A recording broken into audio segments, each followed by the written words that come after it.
Então, olá a todas e todos.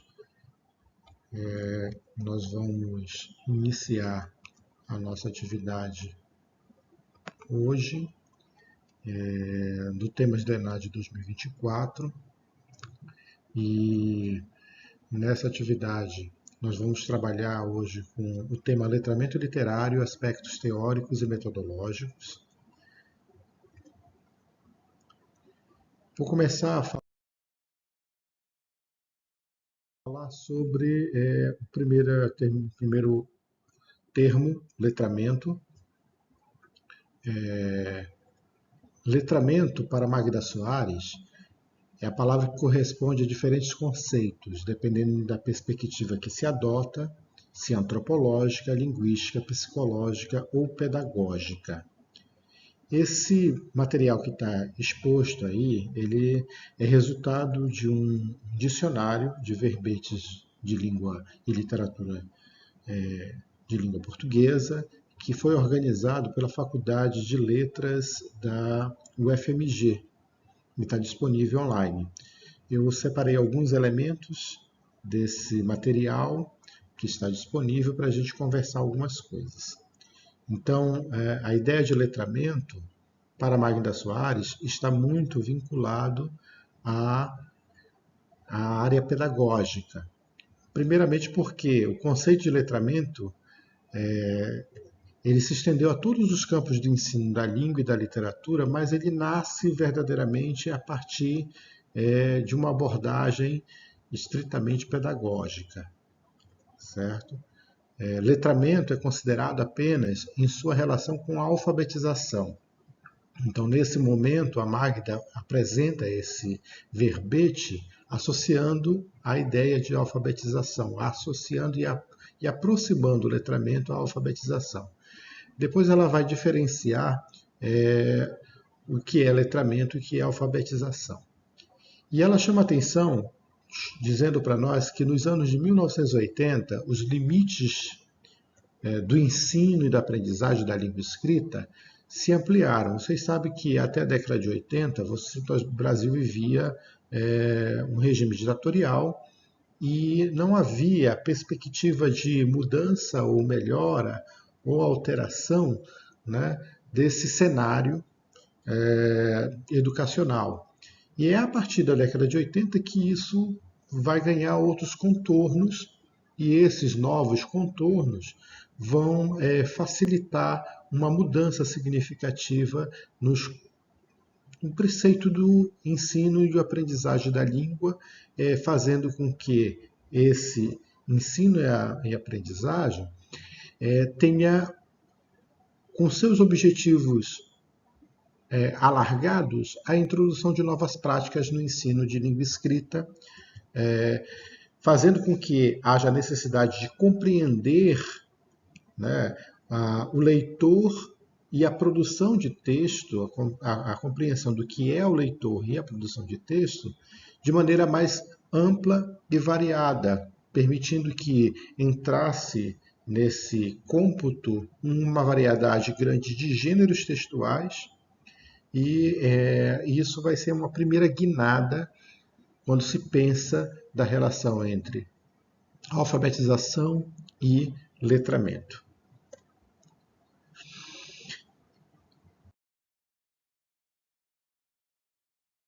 Logo depois, a Magda Soares vai chamar a atenção porque ela vai diferenciar o que seria o letramento da alfabetização. E isso faz com que, inicialmente, o termo estava diretamente ligado o termo alfabetização estava diretamente ligado a designar uma aprendizagem inicial da língua escrita, ou seja, fazer esse contato de crianças, principalmente, mas também jovens e adultos, a se alfabetizar, né? Ou introduzir a prática social da língua escrita, ou mais amplamente, a cultura do escrito. Então, alfabetizar é sair do universo do oral e adentrar no universo do escrito. Então, grosso modo, seria isso. Entretanto, Esse conceito de alfabetização ele é muito restrito, porque ele se prende a uma aprendizagem do sistema alfabético ortográfico e das convenções para o uso da aprendizagem do ler e do escrever. Discutiu-se durante muito tempo que se sabia tirar do quadro, que sabia copiar as informações, mas não se sabia compreender essas informações. Então, daí surgiram demandas como, por exemplo, uma categoria que vai surgir posteriormente, que é o analfabetismo estrutural, onde você vai encontrar pessoas que são teoricamente alfabetizadas, ou seja, já passaram por esse processo de introdução da prática social da língua escrita, né? Entretanto, eles não têm compreensão daquilo que leem e daquilo que escrevem, né? Daí veio a percepção da necessidade de se pensar o letramento como o desenvolvimento das habilidades que possibilitam ler e escrever de forma adequada e eficiente nas diversas situações pessoais, sociais, escolares, em que precisamos ou queremos ler ou escrever diferentes gêneros e tipos de textos, em diferentes suportes, para diferentes objetivos, em interação com diferentes interlocutores para diferentes funções. Então, observar que a ideia de alfabetização está muito fixada no texto. Eu sei ler aquele texto, né? E por saber ler aquele texto, sou alfabetizado. E saber escrever algo, copiar algo, construir esse texto a partir do sistema alfabético ortográfico, eu também sei escrever. Então, eu estou alfabetizado.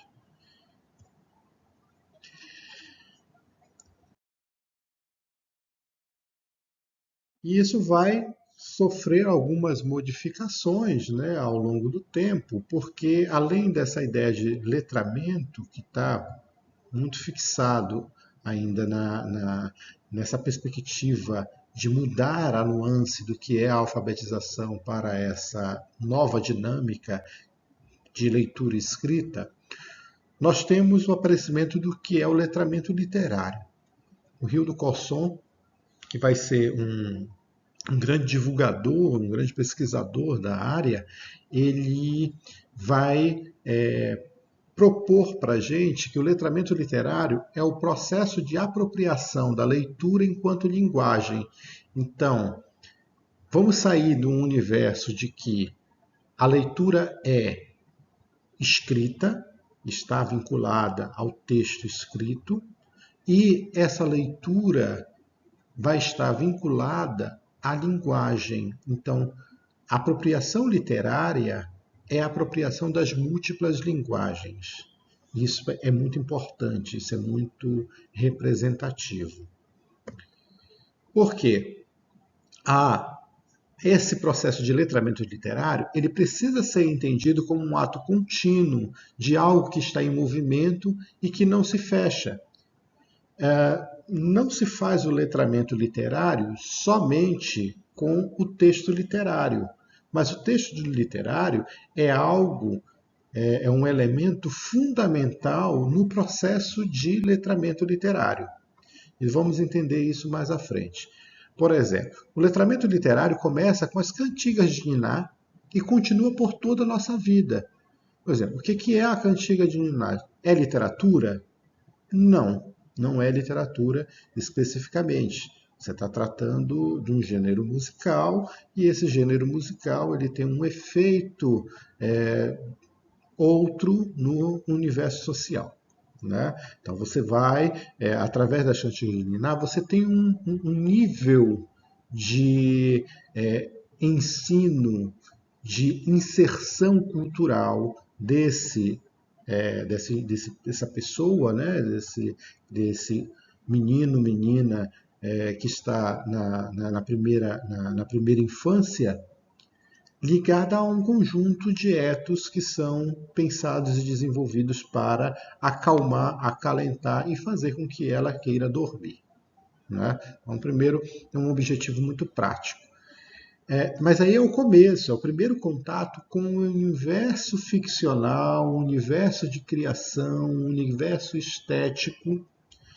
É o primeiro contato. E isso vai ser ampliando, por exemplo, com a relação do indivíduo, da pessoa, com as parlendas, as narrativas orais, os contos, os causos, que vão permear o cotidiano dessa criança que ainda não está vivendo a fase escolar e tem pouquíssimo contato com a compreensão e a interpretação do texto escrito. Ele tem pouco contato, não quer dizer que não tenha, certo? E isso vai fazer com que haja um contínuo de relação do indivíduo com o texto literário. Tá? Então, esse é algo importante que nós devemos salientar. Isso se dá por um processo de apropriação, ou seja, eu começo a ter contato com um conjunto de referências, um conjunto de elementos de linguagem, e esses elementos de linguagem, o que eles produzem? A apropriação cultural de um conjunto de elementos que vai ser diferente de cidade em cidade, de lugar em lugar, de família em família, de cultura em cultura. Né? Com certeza, as cantigas de Niná, como exemplo dado aí pelo Cosson, não serão as mesmas as cantigas ouvidas aqui na Amazônia e as cantigas ouvidas, por exemplo, no sul do país ou ouvidas em comunidades quilombolas, comunidades indígenas, ou então em grupos sociais que estão ligadas ao universo econômico abastado ou então ao universo econômico suburbano. Cada grupo vai ter um conjunto de elementos culturais, bens culturais, que vão movimentar essa relação da linguagem com a criança. Então será diferente. Cada um vai ter um universo diferente, certo? E essa apropriação se materializa quando, diante de um objeto, e aí ele dá como exemplo a poesia, né? Sentimos quando lemos um poema e ele nos dá palavras para dizer o que não conseguimos expressar antes. Eu li um poema e agora eu entendo melhor o que é esse sentimento de saudade, esse sentimento de amor, de compreensão, de ódio, de pesar, de medo. Quando esse texto, que pode ser um poema, mas pode ser um conto, pode ser uma crônica, ele conversa com você, dialoga com o teu sentimento, esse texto ele vai ter uma outra função. Né? Você se apropriou desse texto porque ele te dá um significado para a tua vida. E esse é o sentido do letramento literário.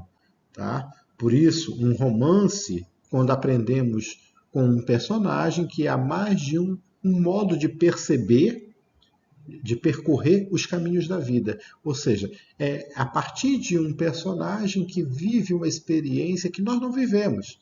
Aí lembrando muito ao conceito de catarse lá ligado à antiguidade clássica, né, em que não é necessário viver para especificamente você viver aquela experiência, mas você pode viver a partir do exemplo de como você acompanha a vivência de um personagem.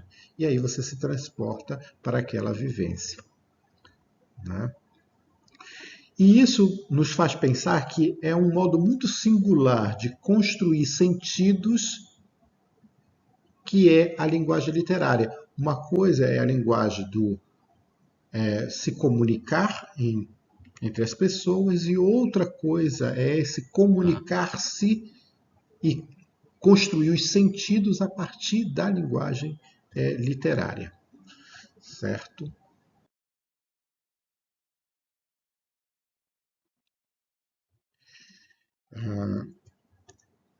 Esse letramento literário pode ser efetivado de diversas maneiras, né? O Rio do Consom diz que não há letramento literário sem o contato direto do leitor com a obra. O que isso representa? Obviamente, nós encontramos hoje na estrutura social diversas pessoas que leem as obras a partir dos comentários feitos, por exemplo, pelos YouTubers.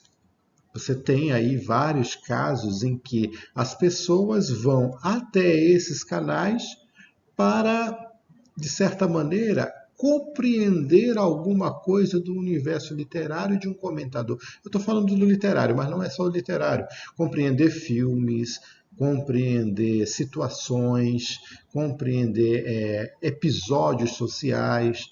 Então, acaba que muitas pessoas se prendem a desenvolver uma opinião a partir da opinião do outro.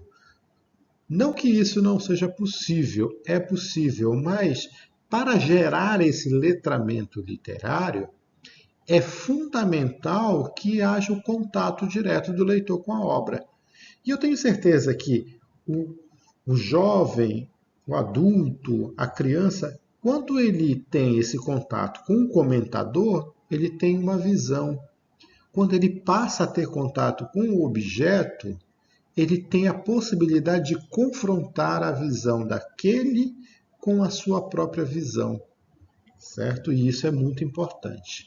Por isso, para ele, o processo de letramento literário passa necessariamente pela construção de uma comunidade de leitores. Então, não é uma coisa ligada a uma leitura única, uma leitura de alguém somente. Ela também está ligada à necessidade de você produzir, junto com outros, debates sobre aquilo que está em pauta, aquela obra, aquele personagem, aquele autor e tudo mais. Nesse sentido, precisamos produzir com o letramento literário a ampliação do repertório literário. Porque é a partir daquilo que cada um experimenta, e a experimentação literária, ela está ligada, volto a falar, não só ao texto literário, mas também a um conjunto bastante grande de manifestações culturais, que entre elas podemos ter o cinema, podemos ter as HQs, nós podemos ter os mangás, nós podemos ter os documentários, músicas, vídeos e diversos outros elementos culturais que podem se associar e dialogar com o objeto literário. Nesse sentido, a literatura se faz presente não apenas nos textos escritos, mas também em outros tantos suportes e meios. Né? Isso é muito importante salientar. Mas é preciso que, antes de tudo, essa relação com o texto literário e os outros suportes, os outros meios, os outros textos que existem, seja eles escritos ou orais, eles precisam estar direcionados a atividades sistematizadas e contínuas, direcionadas para o desenvolvimento da competência literária. Isso tem que ser algo contínuo. A LDB chama atenção para isso, né? Por isso que se justificaria não existir uma disciplina chamada literatura, mas sim linguagens e suas tecnologias. Por quê? O texto literário, a relação com o texto literário e o letramento literário deveria estar de forma contínua e sistematizada para o desenvolvimento dessa competência leitora. Ser leitor, para a perspectivação do letramento literário, não é só aquele que decodifica um texto.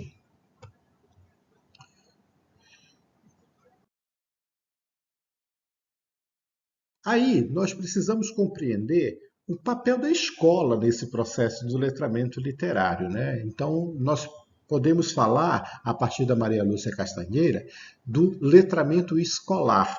E qual é a função desse letramento escolar e do que consiste o letramento escolar, né? A expressão letramento escolar refere-se aos usos, às práticas e aos significados da língua escrita no contexto escolar. Então, obviamente, como se usa, né, a língua no contexto escolar.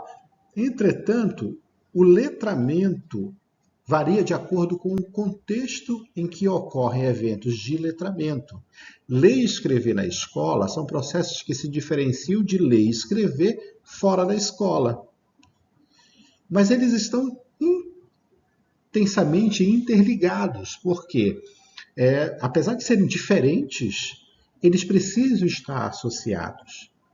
Porque essa expressão letramento escolar produz diferenças entre a prática de leitura e escrita desenvolvida dentro e fora da escola.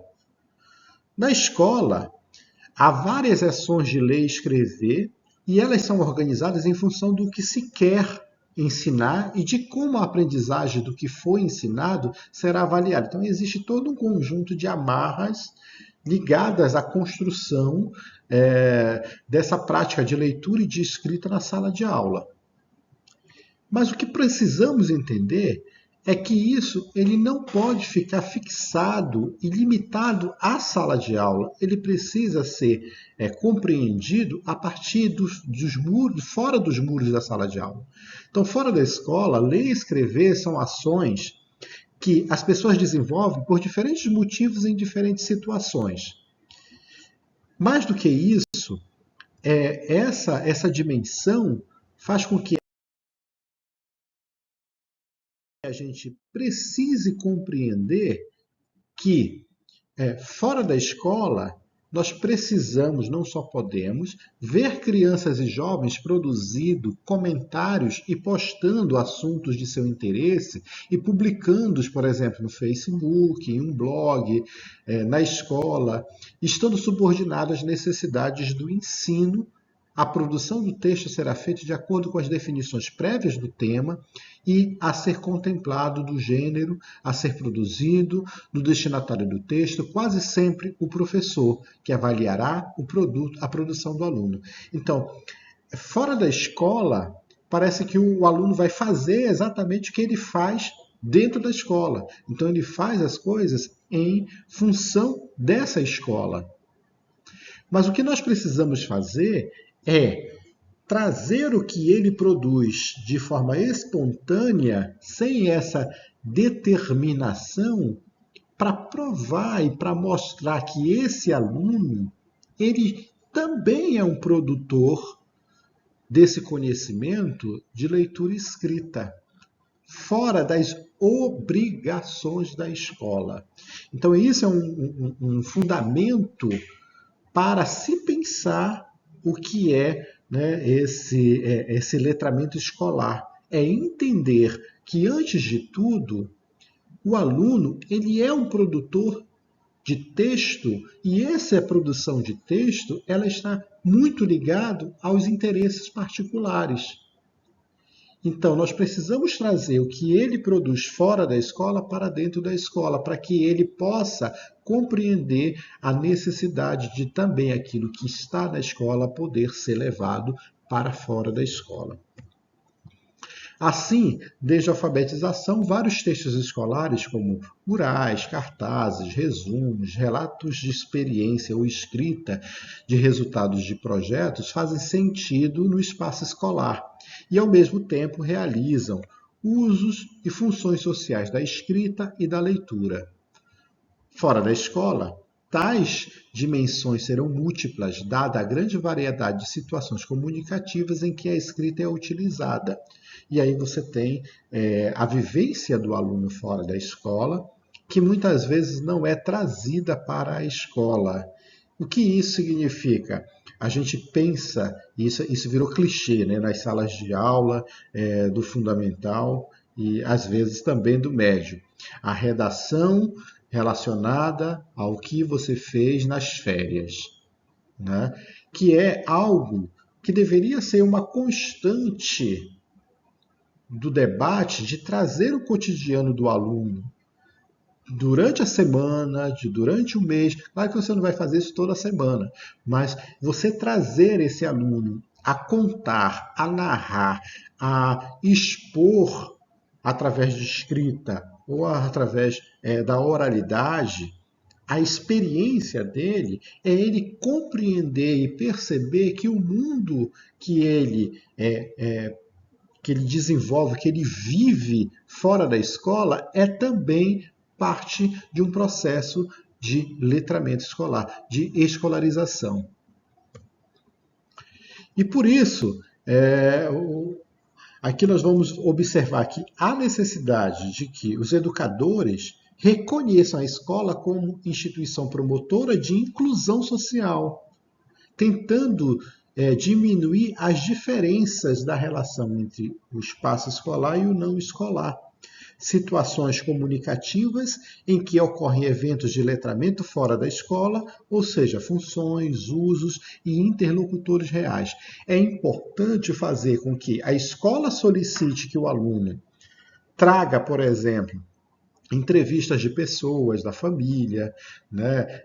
Conversas, diálogos, perguntas, que possam fazer com que ele traga o universo social dele para a sala de aula, mas também compreender que é necessário que ele traga para a sala de aula a própria vivência, a sua própria estrutura de escrita. É o bilhete,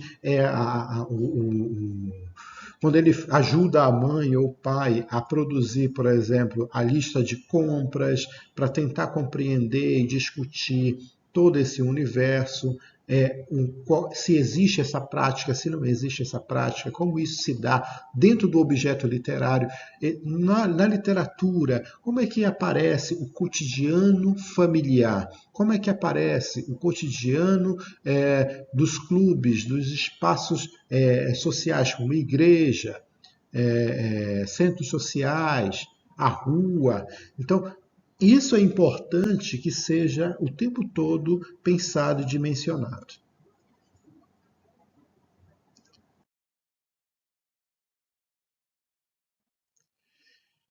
Depois nós temos um outro conceito de letramento, é o letramento visual. E no que consiste esse letramento visual? Cada cultura produz suas linguagens.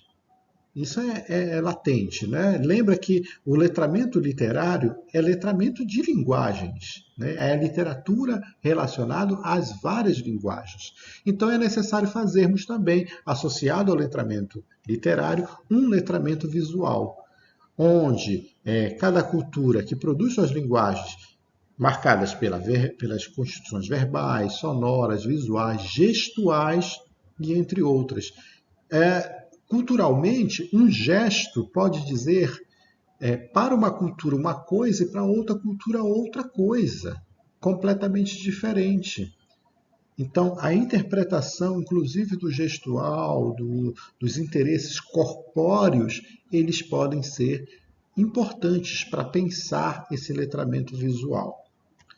E entender como eles, toda essa cultura, né, todas essas linguagens, ergue seu mundo de referência, o mundo de referência desse estudante, dessa estudante.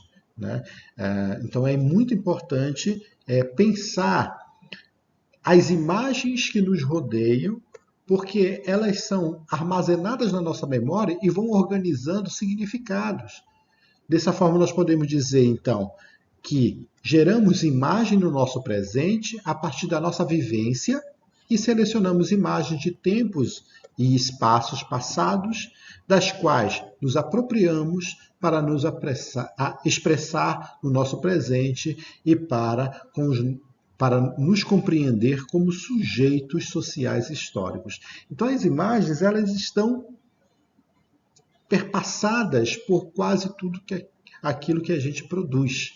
Então, qual é a relação entre a imagem e a literatura? Ora, toda vez que eu leio um texto literário, eu construo imagens e vai depender do meu universo relacional e social para compreender aquela imagem de forma diferente.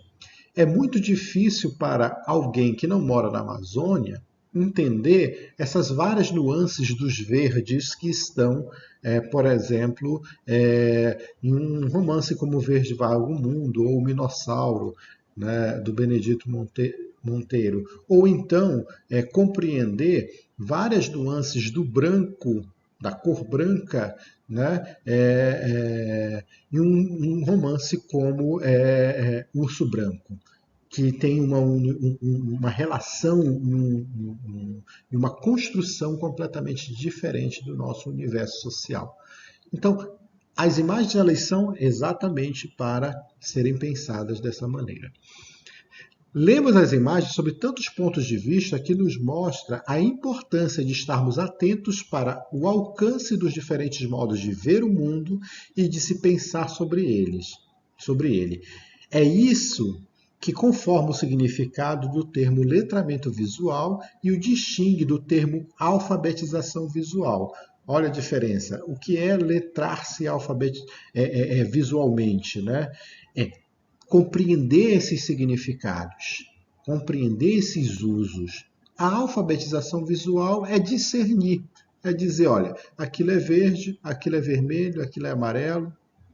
Mas qual é o sentido? Qual é a função dessa cor? Qual é a função desse elemento visual para o entendimento daquela realidade? Né? Por isso, temos que ter a noção de que letramento visual tem a ver com o entendimento de que as imagens devem ser tratadas como bem cultural.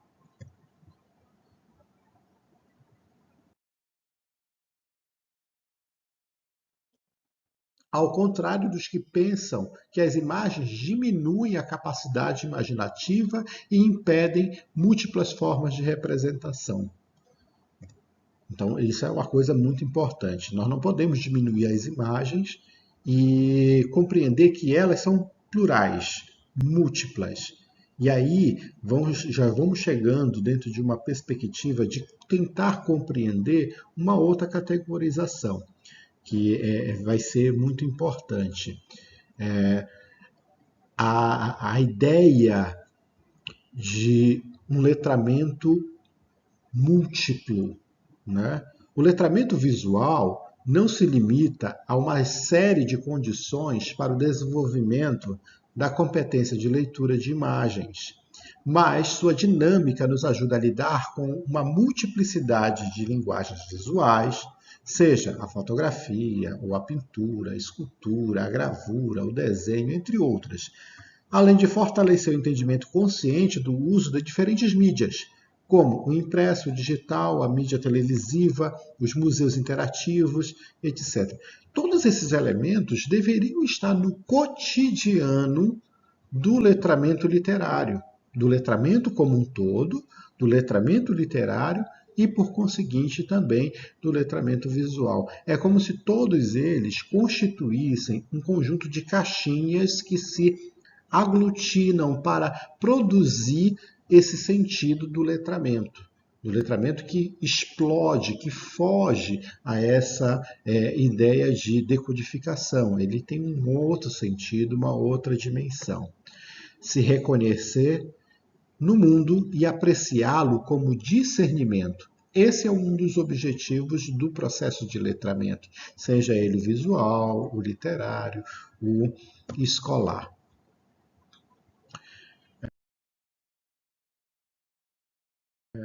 Outra dimensão de letramento que é muito importante na contemporaneidade é o letramento digital.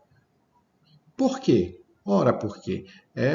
Porque estamos hoje imersos a essa dinâmica do letramento digital. A Ana Elisa Ribeiro e a Carla Viana Coscarelli fazem a construção desse verbete tentando chamar a atenção para essas questões, né? Nós estamos cada vez mais imersos aos ambientes digitais, propiciados pelo computador ou por dispositivos móveis que estão aí nas nossas mãos. Né? Celulares, tablets, as plataformas como e-mails, redes sociais na web e entre outras estruturas. Né? Para quê? O objetivo é saber se comunicar em diferentes situações com propósitos variados. Esse é o objetivo do letramento digital, né? Saber encontrar textos e compreendê-los, o que pressupõe selecionar as informações pertinentes e avaliar sua credibilidade. E aí tem a questão das fake news, a questão de informações completamente equivocadas. Então, não adianta só pegar lá a informação que está na internet. É preciso pesquisar, averiguar, ver se a informação é coerente, é correta, tem procedência e tudo mais. E, principalmente, como há muita informação disponível, cabe ao leitor estar mais atento do que nunca à autoria, à fonte da informação, além de senso crítico para avaliar o que encontra. Então, o letramento ele perpassa por isso. É fazer incutir no aluno a necessidade de compreender que tudo aquilo que está na internet não é dele, tem uma autoria e precisa ser dado crédito para quem escreveu, para quem pensou, para quem produziu. Então, não é problema você escrever um texto a partir de outros textos existentes. O problema é deixar de lado a autoria, deixar de lado a fonte e deixar de lado a construção crítica de tentar dizer se concorda ou não concorda com aquela posição, se tem uma posição diferente, se constrói-se de outra maneira, né? Então é importante fazer esse link dentro dessa dinâmica da presença de um conjunto infinito de informações e descobrir e discutir e pesquisar aquelas que podem ser e que devem ser escolhidas e avaliadas.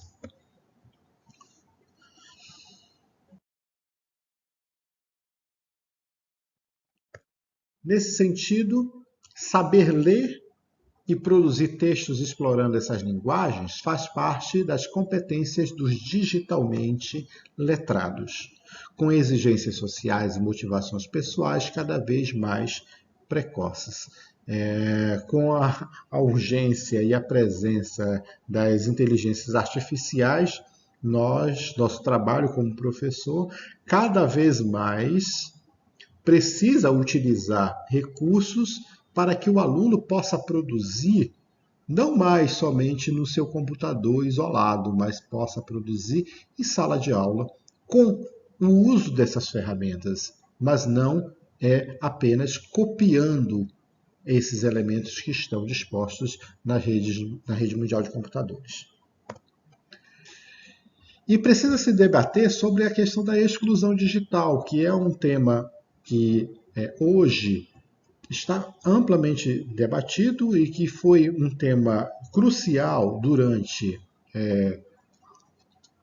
a pandemia, né? Porque nós sabemos que no âmbito educacional a exclusão digital fez com que muita gente tivesse muita dificuldade de continuar seus estudos, compreender o que estava sendo trabalhado pelos professores, não tinha acesso a materiais e tudo mais por conta dessa exclusão digital, que ainda existe, só que está cada vez menos efetiva. Cada vez mais as pessoas têm mais acesso e mais acesso. Mas ainda temos pessoas que têm dificuldade de acesso à internet e por isso têm problemas com o conceito, o trabalho com a exclusão digital. E é preciso pensar que num país desigual como o Brasil e com problemas de distribuição de renda, isso é algo fundamental para que haja um acesso mais público, gratuito e geral desses objetos no âmbito da educação.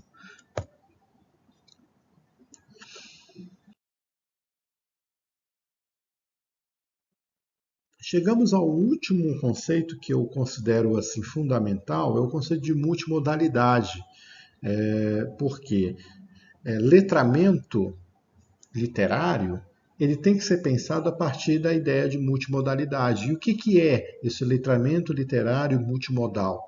Né? A multimodalidade movimentando os processos de letramento. Nós precisamos compreender que o ensino e a aprendizagem da leitura e da escrita precisam levar em conta essas variedades dos modos de comunicação existentes. E esses modos de comunicação existentes é o que chamamos de multimodalidade. Por isso, nós devemos considerar os modos de comunicação linguísticos, a escrita e a oralidade, mas também os visuais, imagens e fotografias, e os gestuais, como apontar o dedo, balançar a cabeça e tudo mais. Essa diversidade de modos de comunicação foram incorporados pelos meios de comunicação mais tradicionais, mas também estão nos meios de comunicação mais modernos. Computador, celular, televisão, né? Eles estão também antenados a essas multimodalidades. E ensinar literatura, se é possível pensar em ensino de literatura, né? Mas compreender o universo literário, ele precisa ser pensado a partir de um trabalho meta-reflexivo para a produção de metaconhecimentos que são necessários para compreender de maneira integrada e significativa as diferentes mídias e seu funcionamento e sua relação direta com o universo social. Né?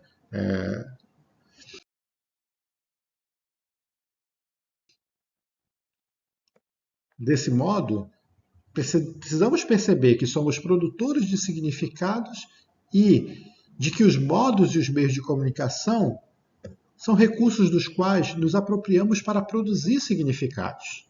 Então, isso aí é fundamental. Então, nós nos apropriamos das coisas para a produção de significado em primeira escala. Tá?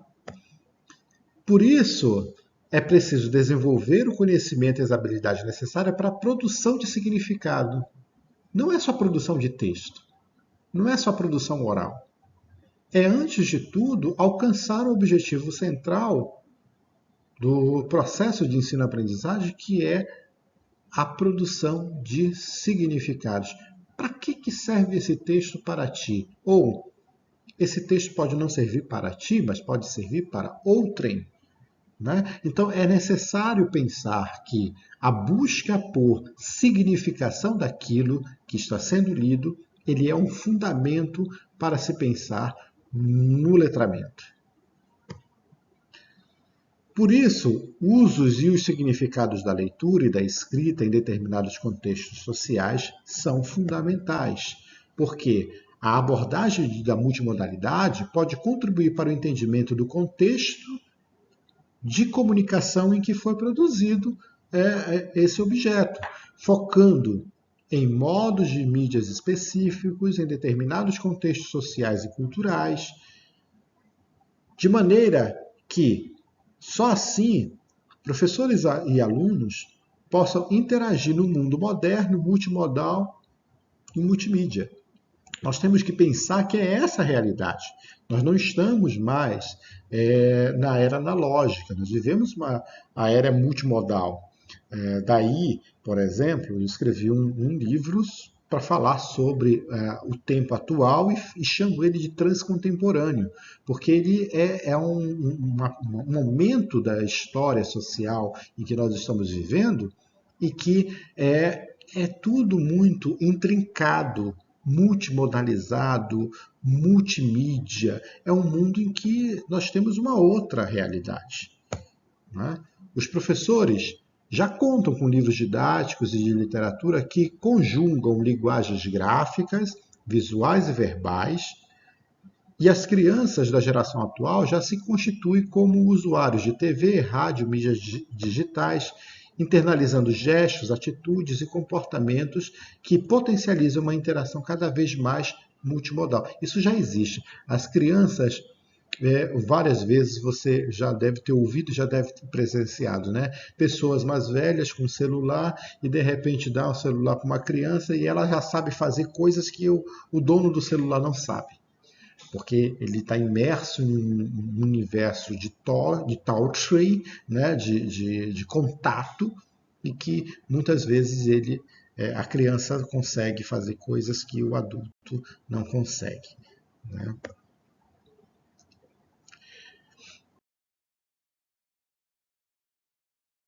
Agora, eu queria falar um pouco sobre os objetivos desse letramento literário, e um deles é construir com base nas experiências práticas que atribuem sentido ao mundo a leitura e compreensão do texto literário, de forma que se torne compreensível e transformador, na medida que o percebemos para além das palavras e associamos as cores, odores, sabores e formas que transcendem os limites de tempo, de espaço e de intensidade. Então, literatura não pode ser lido mais somente como texto literário, mas toda essa multimodalidade de elementos que compõem o texto literário. É compreender culturalmente cada um daqueles textos, é tentar compreender os efeitos históricos, sociais, políticos daquele texto. Por isso, o Corson fala sobre isso, né? Entre os objetivos do letramento literário, é preciso auxiliar os leitores na compreensão de textos literários, o interesse e a reflexão das experiências ali observadas, a partir da compreensão estética, da revisão de ideias e do exame crítico dos textos e de suas textualidades. Essa experiência vivencial é responsável por promover a identificação do leitor com as situações limite propostas do texto lido. Então, além de fazer as associações dentro do texto, é preciso relacionar esse texto com a vivência do leitor. O leitor precisa gerar entendimento, gerar empatia, gerar reconhecimento ou desconhecimento desse objeto. Todos esses elementos são fundamentais para compreender o objeto. Por último, possibilitar o desenvolvimento de 3 diferentes formas de aprendizagem da literatura, seja ela aprender da literatura, aprendizado da literatura, ou seja, se apropriar do objeto literário, sobre a literatura, acerca do que acontece, do que foi produzido, e por meio que está ligado às relações interobservativas do leitor com o texto literário. E aí, o primeiro, com a experiência estética com a obra, ou seja, ler a obra. O segundo, o contato dos dados históricos, teóricos e críticos, saber quando foi feito, o que acontecia historicamente, filosoficamente, né? Que efeitos isso tem para a construção estética dessa obra. E o terceiro, que é a relação da obra com os saberes. O que eu tenho para doar para essa obra, o que essa obra tem para doar para mim, para fazer com que esse leitor se conecte com o mundo.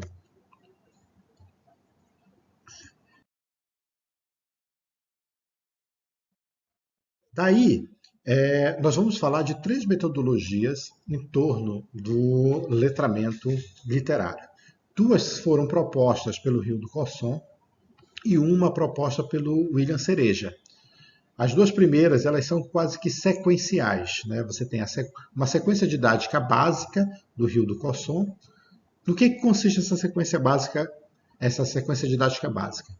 Existe o trabalho com texto literário e ele é desenvolvido a partir de 4 etapas fundamentais: a motivação, a introdução, a leitura e a interpretação. Vamos à motivação. A motivação perpassa por uma preparação, ou seja, eu vou pegar um texto literário, seja qualquer que seja o texto literário, eu vou, por exemplo, pegar A Felicidade Clandestina, da Clarice Lispector, e nesse texto eu vou querer discutir a questão da subjugação a um padrão social, a um lugar social, a uma condição de poder e tudo mais. E aí eu preciso primeiro discutir tematicamente esse aspecto. Não é? me familiarizar com esse debate, né? Observar de forma lúdica o que os alunos entendem por isso. Então, começar a discutir o texto sem o texto, primeiro a partir das proposições dos alunos sobre o tema. Tá? Depois vem a introdução. E a introdução é apresentar autor, obra, livro e por que eu escolhi. Né? Por que eu escolhi Felicidade Clandestina, quem é a autora, qual foi o período em que ela produziu, que é para... A motivação e introdução é uma espécie de ambientação, uma antessala do trato com o texto literário. Quando o aluno começa mas por que Clarice Lispector? Por que esse texto? Qual é a relação? Né? Onde é que está? O que isso interessa para mim?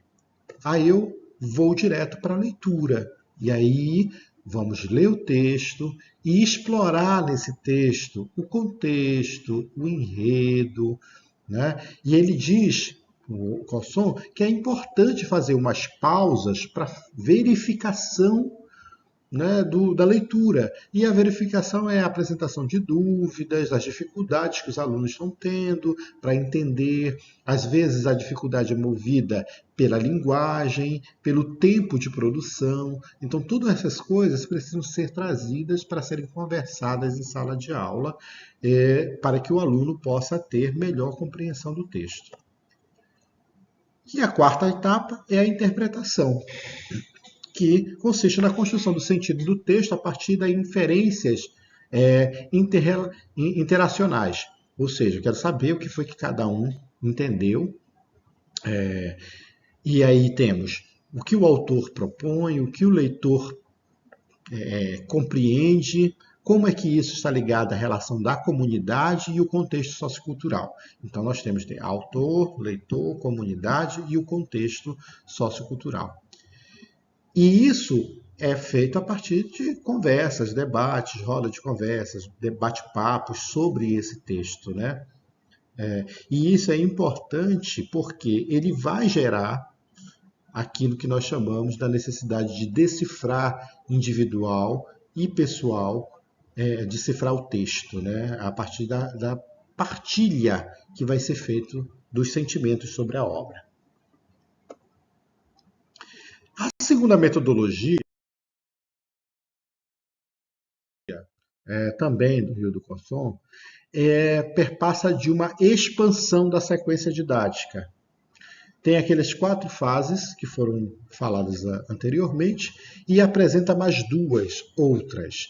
Ele diz, subdivida nas mesmas etapas da sequência básica, motivação, introdução, leitura, com exceção da expansão da etapa final, transformada em primeira e segunda interpretação. Então, a interpretação se desdobra em mais 2. Tá? E o que consiste a primeira interpretação? A primeira interpretação é destinada à impressão e exploração global do texto do leitor, incluindo análise dos principais aspectos formais. Sugere-se que essa etapa seja realizada de forma mediada, a fim de que haja a possibilidade de compreender melhor a ligação existente entre as etapas, assim como a importância da leitura individual para o letramento literário. Em seguida, temos a contextualização, que busca explorar de forma unitária ou global a leitura da obra, de acordo com a situação proposta, destacando-se cenários teóricos, históricos, estilísticos, poéticos, críticos, temporais e temáticos.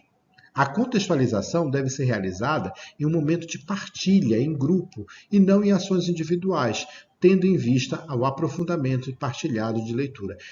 Vocês devem ter visto em situações de sala de aula, por exemplo, que às vezes o aluno ele pede uma explicação particular para o professor. Professor, eu não entendi isso aqui. O senhor pode explicar? Aí, de repente, esse professor vai lá e explica só para o aluno. Mas ele deveria explicar para a classe inteira. Porque, às vezes, a mesma dúvida desse aluno está em outro aluno. Então, é super importante fazer com que as explicações, as dúvidas venham e as explicações possam ser dadas de maneira coletiva. Não que não possa ser feito individualmente, mas preferencialmente seja feito de maneira coletiva. A segunda interpretação que está ligado a uma concomitância com a primeira, né? É concomitante à contextualização e deve ocorrer de maneira que consiste em favorecer as relações intertextuais presentes na obra lida e o aprofundamento dos aspectos textuais, em busca de criar novas possibilidades de diálogo, já que a valorização da articulação com outros textos e obras, seja eles literários ou não, que podem já ter sido trabalhados ou que podem ser trazidos posteriormente, fortalecendo a motivação dos leitores. Enquanto a primeira interpretação centra no texto, a segunda centra nos intertextos, nas outras possibilidades, nos outros textos, nos outros objetos que possam ser associados e possam auxiliar no processo de leitura desse primeiro texto.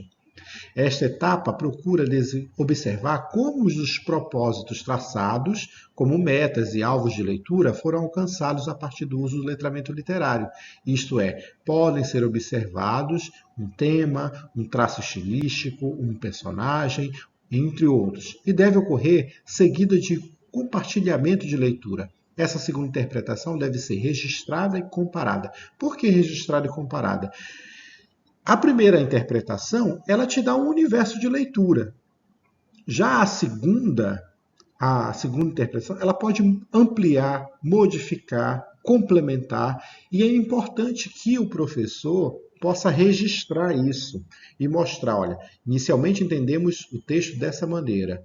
Depois de ler, de contextualizar, de comparar, de verificar outras coisas, agora nós conseguimos compreendê-lo dessa outra forma. E mostrar que a leitura do texto literário, ela não é uma leitura fechada, mas é uma leitura em aberto, com múltiplas possibilidades.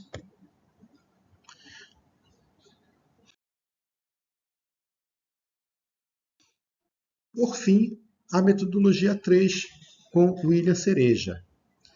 Essa metodologia 3, ela está fundamentada na perspectiva dialógica bakhtiniana, não é? E que tem como acréscimo em relação ao que foi pensado pelo Hildo Cosson a perspectiva interacionista. E no que significa isso? O que representa isso? Né? Representa que o centro das reflexões não será mais somente o que o professor quer alcançar, mas o que o professor quer alcançar a partir da interação direta com esses alunos e com essas múltiplas realidades. Por isso ele diz, apoia-se na organização de um planejamento teórico construído na perspectiva interacionista e discursiva da linguagem, marcado por constantes trocas subjetivas entre os indivíduos que compõem o processo de ensino e aprendizagem, tendo como resultado a formação de leitores com autonomia intelectual, crítica e questionadora diante do texto literário. Então, obviamente que é um processo muito complexo esse dialogismo, porque o tempo todo você tem que lidar com essas múltiplas realidades, múltiplas perspectivas, múltiplas formas de pensar. E aí nós temos 3 formulações, a proposição, a pesquisa e a leitura.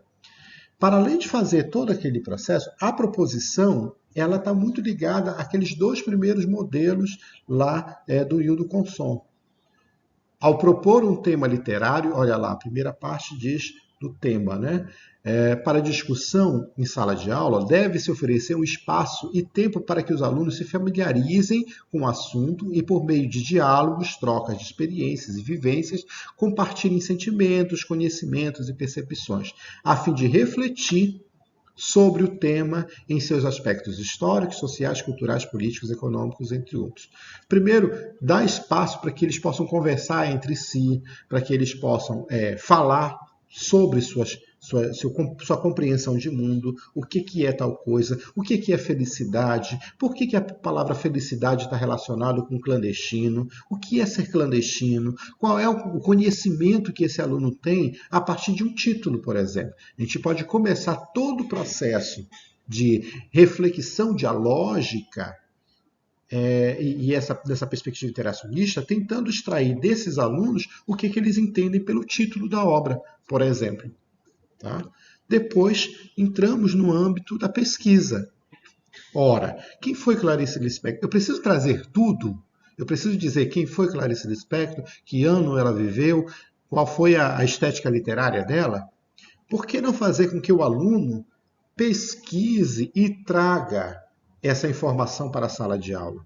Ele teve um momento de proposição. Eu propus falar sobre felicidade clandestina. Então, você pode passar como tarefa do aluno tentar compreender quem é essa autora, quando foi que ela produziu esse texto, qual é o livro em que está esse texto, né? Em que tempo histórico acontece isso, quais as reflexões que ele pode trazer enquanto pesquisador, enquanto um colaborador da aula. Nós temos que entender que a sala de aula ela não deve ser território de conhecimento do professor e de abstração apenas do aluno. Ela tem que ser um território compartilhado a partir dessa perspectiva de troca de informações. O professor já sabe quem é Clarice Lispector, que ano, qual é a estética e tudo mais. Ele já sabe, mas o aluno precisa entender que ele é partícipe desse processo e ele precisa ir atrás, ele precisa trazer também esse conhecimento. E o terceiro aspecto é a leitura. Né? Com a experiência prévia sobre a temática, o contato com o texto se inicia e se desenvolve e a construção de um processo de leitura. A diferença é como vai ser feito esse trabalho com a leitura, porque até a etapa do Cosson, as duas metodologias do Cosson, tudo estava centrado no que o professor iria apresentar. Aqui não. Aqui nós temos um trabalho de pensar atitudes interativas, questionadoras, que esse aluno pode fazer diante do texto. Por que o nome é felicidade clandestina e não tristeza clandestina? Fazer com que haja na sala de aula um conjunto de indagações, um conjunto de reflexões para que o aluno questione o texto literário. Se pergunte por que, por exemplo, que nesse conto você tem menina loira e menina ruiva. Por que não tem nome? Qual é a função disso? Qual é o interesse da escritora ao fazer esse tipo de caracterização? Por que a ruiva não é loura? Por que a loura não é ruiva? Começar a questionar coisas que parecem ser não muito produtivas, mas fazer com que o aluno comece a compreender que ler é questionar, que ler é problematizar, que ler é tentar compreender os fios que constroem esse texto. Tá? E isso vai fazer com que haja uma posição de inclusão dos conhecimentos que são migrados de diferentes áreas e diferentes dimensões, né, que precisam ser acessados por esse aluno.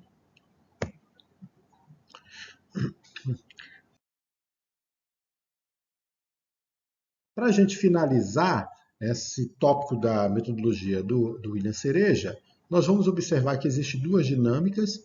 Uma é a comparação dessa leitura, né? Se baseia na leitura realizada de forma construtiva e que se relaciona diretamente ao trabalho de comparação entre o reconhecimento e a confrontação dos diferentes materiais literários com interlocutores de um mesmo diálogo de identidade cultural e literário, sem desmerecer as obras e os autores, compreender os sistemas que compartilham de uma mesma perspectiva linguageira e favorecer a consciência dos valores socioculturais, além de perceber dos pontos de proximidade e de afastamento entre as literaturas, obras e autores estudados. Então é um momento de comparar.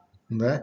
Essa escritora escreveu esse conto, que outros escritores, aí o papel do professor também, né? Mediar e tentar buscar nesse aluno se ele tem esse cabedal, às vezes tem, às vezes não tem, e você trazer outros elementos para fazer a comparação dessa estrutura que você está discutindo. Então, sempre ter um segundo ou um terceiro texto, texto não é necessariamente obra literária, Pode ser uma fotografia, pode ser uma pintura, pode ser um vídeo, um filme, uma música que possa fazer esse debate, esse diálogo, comparando, diferenciando essas identidades literárias e culturais. E, por último, a prospecção. A prospecção é fazer um plus. E qual é o plus? É observar que a necessidade de você observar o objeto literário e a leitura daquele texto, não só interno àquele texto, mas também refletir a partir dos períodos, o tempo em que foi produzido, a relação daquele tempo com o nosso presente, né? Fazer um trabalho de reflexão contextual e descontextual, a partir do contexto de produção e dos descontextos, ou seja, dos contextos que não estão ali, para compreender e refletir sobre isso. Então é preciso fazer com que as vivências sejam perpassadas para que eu possa compreender o passado no presente e o presente no passado. Então, a prospecção ela é marcada por essa dinâmica. Então, a apresentação vai ficar por aqui. Aqui são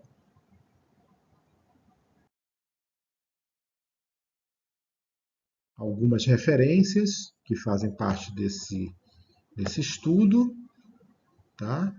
E agradeço a todas e todos e vamos voltar para conversar sobre